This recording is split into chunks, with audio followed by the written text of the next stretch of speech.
All right, Acts chapter 14, and let's look at we're in the middle of his journey now in Galatia, which is now modern day Turkey.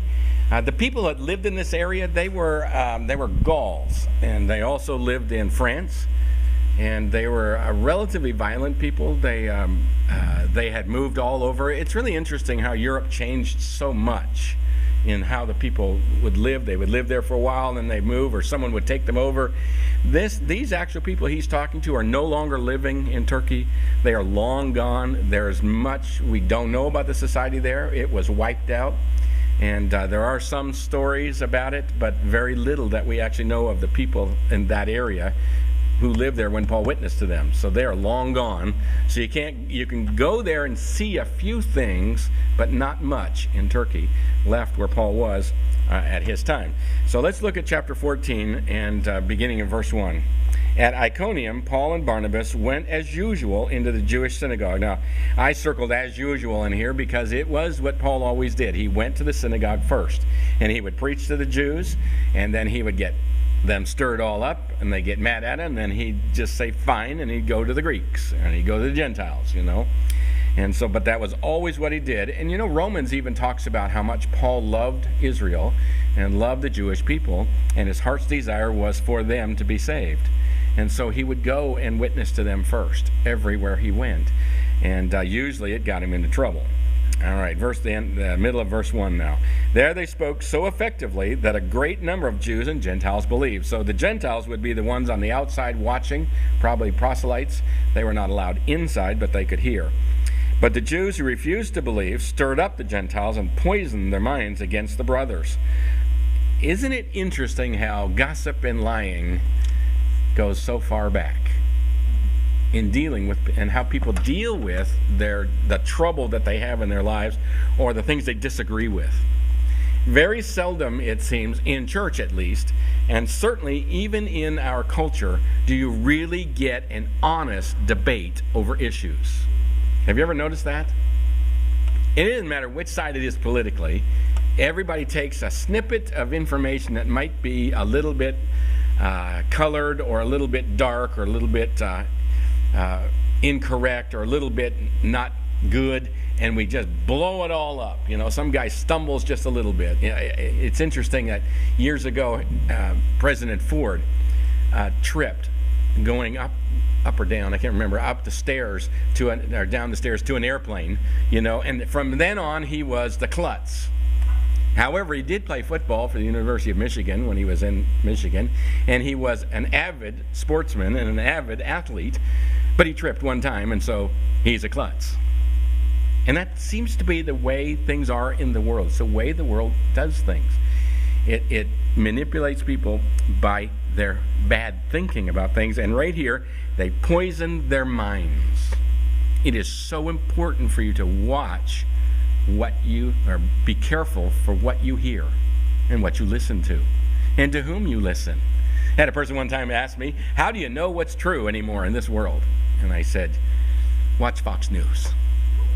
Maybe watch a little CNN, maybe watch a little ABC, CBS, and maybe you can get the truth, maybe. Because everybody's shading it today, aren't they? It used to be years ago when you go into a town, if it was they would have two papers. One was the Republican and the other was the Democrat, and it was the paper. And so you'd read both of them, see both sides. Today, nobody says they're on one side or the other, but they usually are on one side or the other. And so it's difficult to know the truth. And so it's very careful. You have to be very careful about what you listen to and to whom you listen. Look at verse 3 now. So, with this poisoned minds, Paul and Barnabas spent considerable time there. Isn't that interesting? The minds are being poisoned, but they spend more time. They're going to stay. They're going to stay and clear it up and get it right and keep the converts they've won. They don't always keep everyone they have won. And people get poisoned, and in church it's often like that. People get poisoned, and then you don't keep them. Speaking boldly for the Lord, who confirmed the message of his grace by enabling them to do miraculous signs and wonders. It has always amazed me how people would watch Jesus perform miracles and then want to kill him. They've never quite figured that one out. that people would watch what he did and get angry. How about the demoniac that he casts out a whole bunch of demons out of, and they go into the pigs, and the pigs jump off the cliff, and the Gadareans come out and they tell Jesus to get out of there. He just set a demoniac free. It didn't matter. He rose from the dead. It didn't matter. Paul, miracles, and it didn't matter to some. Verse 4, the people of the city were divided. Some sided with the Jews, others with the apostles. There was a plot afoot among the Gentiles and Jews, together with their leaders, to mistreat them and to stone them. But they found out about it and fled to Lycaonian cities of Lystra and Derbe and to the surrounding country, where they continued to preach the good news. Now, one of the themes I wanted you to see in this chapter was this theme of rejection and how Paul responds to rejection. Because it's not always the same response, but it is an interesting response. Because as we read through here, you're going to see Paul doing different things. For instance, here he sees the anger and he stays. Right? He sees the gossip and he stays. But they're going to kill him and he leaves. And so he has a little prudence here and he decides, well, it might be time to leave. And so he leaves. But keep that in mind, because he comes back. And he leaves and he goes then to some other cities, and he doesn't stop preaching, does he? I mean, this is a guy who knows wherever I go to preach, there's going to be opposition. There's going to be people lying about me. There's going to be people telling stories about me. There's people going to want to kill me. There's people who hate me. There's people who spread rumors about me. How would you feel if that's what happened to you? Where you live, where you work. That's tough, isn't it? It'd be hard to face that and know that. Now, verse 8 says, in Lystra there sat a man crippled in his feet, who was lame from birth and had never walked. He listened to Paul as he was speaking. Paul looked directly at him. This is an interesting thing. Luke doesn't say a lot of details like this, but he says he looked directly at him. Now, what do you think he was looking at? His eyes. I think he's looking in his eyes. Can't you tell? You look in someone's eyes and you think, ooh, not doing well, huh? You look in someone's eyes and think, oh, there's brightness, there's enthusiasm, there's faith in those eyes. And when he looked at this man, he saw faith in his eyes. He looked him right in the eye and he looked right at him and he thought, this man has faith. So he listened to Paul as he was speaking. Paul looked directly at him, saw that he had faith to be healed, and called out, stand up on your feet. Now look what the man did. And that man jumped up and began to walk. This man believed he could be healed. This man jumped up. It didn't say he went, well, I'll test it out here. We'll see. So often our faith is just like that, isn't it? Well, I'll test it out. Maybe it'll work. I don't know. Oh, God, you there? You there? Hope so. Well, that's not faith.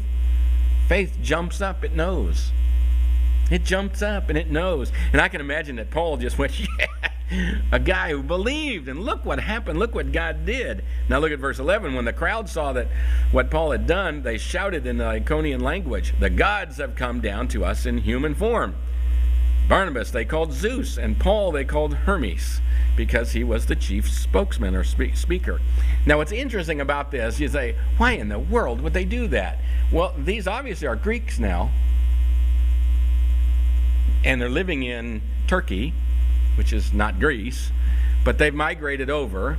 So now this town of Lystra has Greeks in it.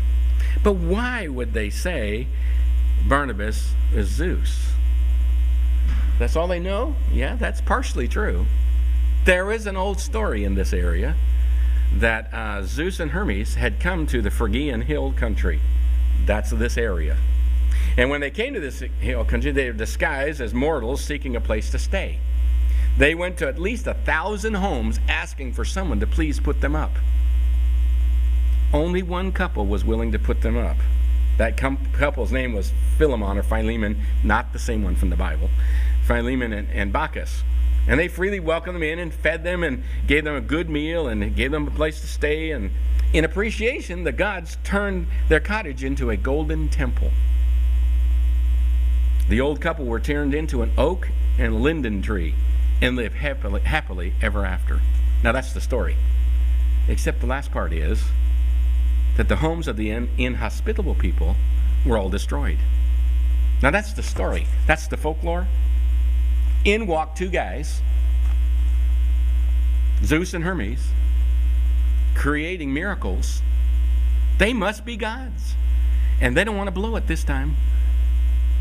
They don't want all their houses destroyed, so they call them, this is Hermes and Zeus, let's worship them. They go out and listen to what they say. When the crowd saw it, they called them, and then verse 13 says, the priest of Zeus, whose temple was just outside the city, brought bulls and wreaths to the city gates because he and the crowd wanted to offer sacrifices to them. But when the apostles Barnabas and Paul heard of this, they tore their clothes and rushed out into the crowd, shouting, men, why are you doing this? We too are only men, human like you. We're bringing you good news, telling you that to turn from these worthless things to the living God who made heaven and earth and sea and everything in them. In the past, he let all nations go their own way, yet he is not himself without testimony. He has shown kindness by giving you rain from heaven and crops in their seasons, and he provides you with plenty of food and fills your hearts with joy. Even with these words, they had difficulty keeping the crowd from sacrificing to them.